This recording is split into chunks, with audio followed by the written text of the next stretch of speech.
यमराज स्वयं बन जाते थे जब घोड़े चेतक पर चढ़ते थे। छत विक्षिप्त दुश्मन हो जाते, नरमुंड हवा में उड़ते थे। जिससे मुगल भयभीत हो सहमे सहमे से रहते थे। उस महाप्रतापी योद्धा को महाराणा प्रताप कहते थे। अकबर के क्रूर शासन में जब लगभग पूरा भारतवर्ष मुगलों के अधीन था, हिंदू राजा अपने महान कुल के गौरव भूल मुगलों के शरण में जा चुके थे।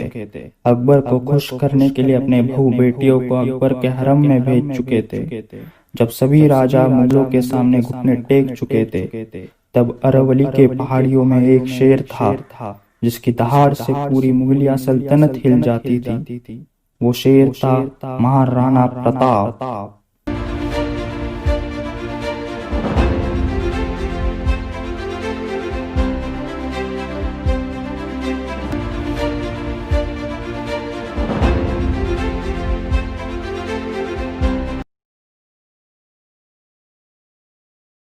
महाराणा प्रताप बस नाम ही काफी है। भारतीय इतिहास में महाराणा प्रताप का नाम सुनहरे अक्षरों से अर्जित है।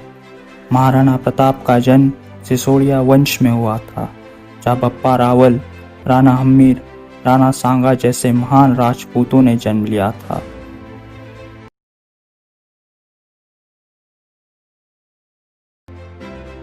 राणा उदय सिंह ने अपने मृत्यु से पूर्व जगमल को मेवाड़ का भावी राजा घोषित किया था। हालांकि जगमल राणा प्रताप से छोटे थे, लेकिन पिता की आज्ञा का पालन करते हुए राणा प्रताप सिंहासन त्यागने के लिए तैयार थे। लेकिन मेवाड़ के मंत्रियों का मानना था कि जगमल में एक राजा बनने के गुण नहीं हैं और प्रताप को ही मेवाड़ का अगला राणा बनना चाहिए। मंत्रीगण तथा प्रजा की भावनाओं का सम्मान करते हुए तथा प्रजा के प्रति अपने कर्तव्यों का निर्वाह करने के लिए राणा प्रताप ने मेवाड़ के राज सिंहासन पर आसीन होना स्वीकार किया।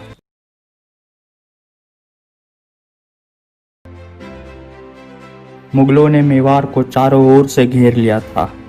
अकबर ने महाराणा प्रताप के भाई शक्ति सिंह और जगमल को अपनी ओर कर लिया था। मुगल बहुत ताकतवर थे, उनके पास विशाल सेना थी, अपार धन था। महाराणा प्रताप के पास ना विशाल सेना थी और ना ही धन था, लेकिन महाराणा प्रताप निराश नहीं हुए। उनके जीवन का केवल एक ही लक्ष्य था, अपनी मातृभूमि, अपनी जननी को दुष्ट मुगलों से स्वतंत्र करना। एक दिन महाराणा प्रताप ने अपने सभी मंत्रियों को बुलाया और उनसे कहा, मेरे वीर योद्धाओं, हमारी मातृभूमि, ये पवित्र मेवाड़ की भूमि अभी भी इन मुगलों के अधीन है।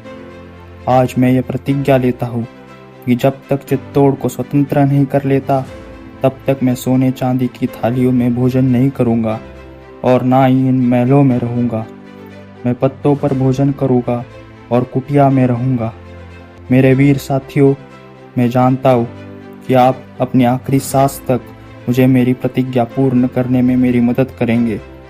महाराणा प्रताप की ये प्रतिज्ञा सुन सभी योद्धाओं में एक नई ऊर्जा आ गई थी।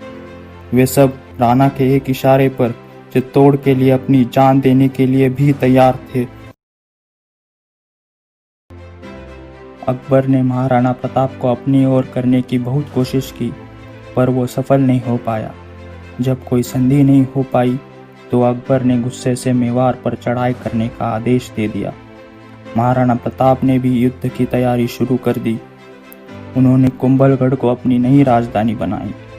कुंभलगढ़ अरवली के पहाड़ों में होने के कारण कुंभलगढ़ पर चढ़ाई करना आसान नहीं था। महाराणा प्रताप ने वहां के स्थानीय आदिवासियों को भी अपनी सेना में शामिल कर लिया। महाराणा प्रताप की 22,000 की सेना और मुगलों की 2 लाख की विशाल सेना हल्दी घाटी में आमने सामने आई।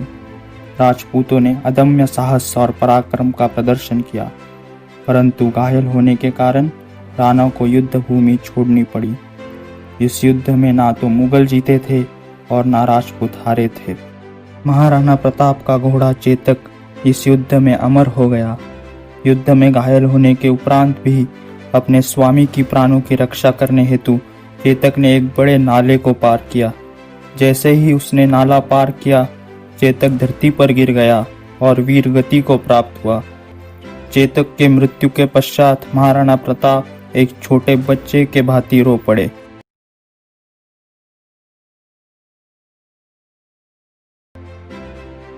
हल्दी घाटी के युद्ध के बाद अकबर ने फिर से महाराणा प्रताप पर आक्रमण किया, पर 6 महीने के युद्ध के बाद भी अकबर महाराणा प्रताप को हरा नहीं सका और दिल्ली वापस चला गया।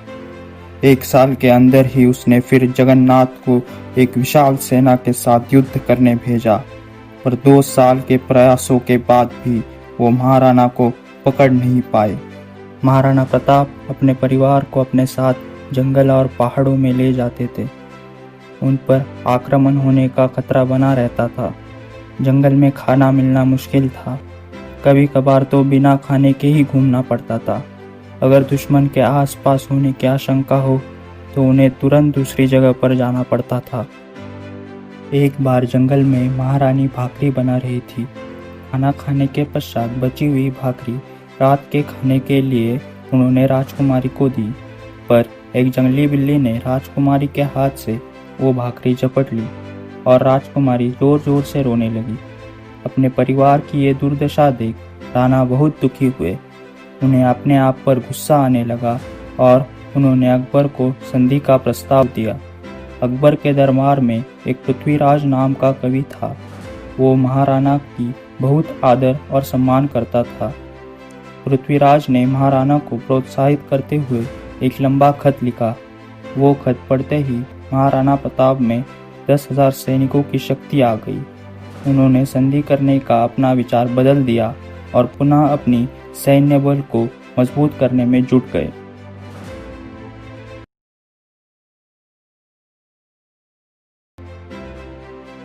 महाराणा प्रताप की बात हो और उनके मंत्री भामाशाह का जिक्र ना हो, यह संभव नहीं। भामाशाह को बहुत दुख होता था कि अपने राजा को दर दर की ठोकरें खानी पड़ती है, इतनी मुश्किलों का सामना करना पड़ता है। इसलिए उन्होंने अपनी सारी संपत्ति महाराणा को दान कर दी, जिसकी सहायता से महाराणा प्रताप ने 12 वर्षों तक 25,000 सैनिकों का पालन पोषण किया। पहले तो महाराणा प्रताप भामाशाह से मदद लेने के लिए तैयार नहीं थे, लेकिन भामाशाह के बार बार आग्रह करने से वे तैयार हुए। फिर उन्हें और भी लोगों से मदद मिलना शुरू हुआ।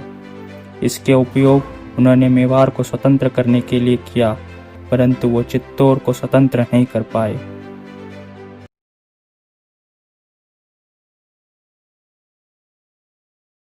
जब महाराणा प्रताप अपनी आखिरी सांसें गिन रहे थे, तब चित्तौड़ को स्वतंत्र करने की उनकी प्रतिज्ञा पूर्ण नहीं हुई थी। उन्होंने अपने बेटे अमर सिंह को अपने पास बुलाया और चित्तौड़ को मुगलों से स्वतंत्र करने की जिम्मेदारी सौंपी। जब पूरा राजस्थान मुगलों के अधीन था, तब महाराणा प्रताप 12 वर्षों तक मेवाड़ की रक्षा की। अकबर ने महाराणा प्रताप को हराने की बहुत कोशिश की, पर वो कभी सफल नहीं हो पाया। इतने कठिनाइयों के बावजूद उन्होंने अपने कुल के गौरव को कम नहीं होने दिया और अपनी मातृभूमि की रक्षा की। ऐसे महान योद्धा को हम नमन करते हैं। महाराणा प्रताप जैसे महान योद्धा ने भारत भूमि पर जन्म लिया, ये हम सबका सौभाग्य है। महाराणा प्रताप केवल राजपूतों के लिए नहीं लड़े थे और ना ही केवल मेवाड़ के लिए लड़े थे, अपितु वे पूरे भारतवर्ष के लिए लड़े थे। राज परिवार में जन्म लेने के बावजूद अपनी मातृभूमि की स्वतंत्रता के लिए एक सामान्य सैनिक के भांति उन्होंने अपना जीवन व्यतीत किया। लेकिन आज हम में से कितने उनके इस महान जीवन के बारे में जानते हैं? ना हमें स्कूलों में पढ़ाया जाता है और ना ही हम ये जानना चाहते हैं। अगर आपको वीडियो पसंद आई हो तो लाइक और सब्सक्राइब ज़रूर कीजिएगा और अपने दोस्तों के साथ भी शेयर कीजिएगा। आज के लिए बस इतना ही। मिलते हैं द ग्रेट सन्स ऑफ माँ भारती के अगले एपिसोड में। तब तक के लिए जय हिंद और धन्यवाद।